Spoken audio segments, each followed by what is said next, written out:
The opioid crisis continues to plague Michigan and the entire country, and the fight to bring it to an end is just ramping up. In the past 10 years, the number of overdose deaths from opioids and prescription drugs have doubled nationwide.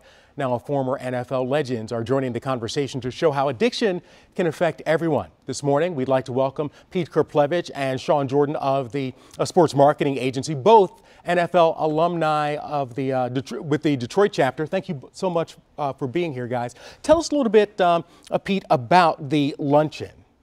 Well, it's today down at Monroe Community College, and we're going to have a panel about 4 former athletes discussing our experiences, both firsthand and people around us, regarding prescription drug and opioid abuse.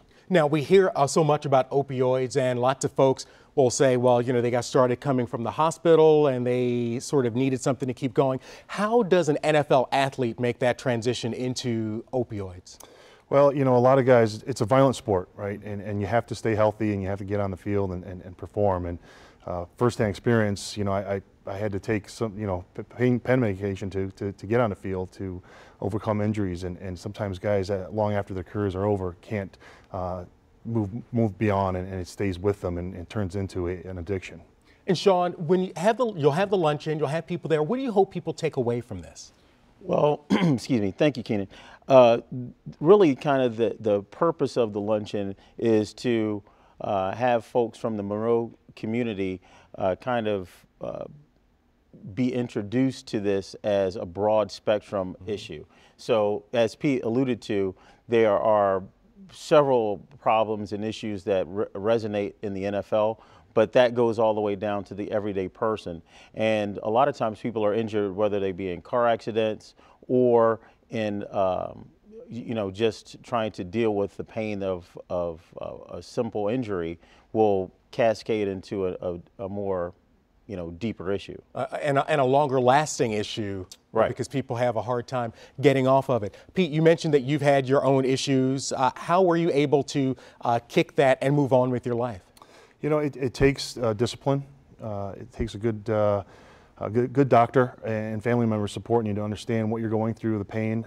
Therapy, there's a lot of different ways to get past your injuries and overcome, and it's doing your due diligence to understand the healthier versions versus just sticking with prescription drugs and sometimes leading into other type of illicit drugs as well. Now, both of you guys have been through high school, college, the NFL. What advice would you have to high school players, Sean, who are just sort of ramping up their football careers, but may become injured and may face these struggles in the future? Well, the first thing I'd say is to be educated. And one of the things that the sports marketing agency does through a partnership with the NFL Alumni Detroit is to use athlete voices to help us stem the tide of addiction through messages of awareness. So that's really the first place to start, is with the education piece. Okay. Now, if someone is listening to this and thinking, I'd love to hear more, or I have a young person that would like to hear more, that I want them to hear more, are there tickets still available to the event? And if so, how do people actually sign up? Yes. So you can buy tickets online, right, on smaluncheon.eventbrite.com, okay, or you can purchase them at the door. So it's available to everyone. And it's right there on your screen. Again, that's smaluncheon.eventbrite.com. And the event takes place today, starting at 11:30? Correct. All right. And you can find out more information by going online. Pete, thank you so much. Really appreciate it. Sean, thank you so much. And thank you for sharing your voices and really helping to continue this conversation.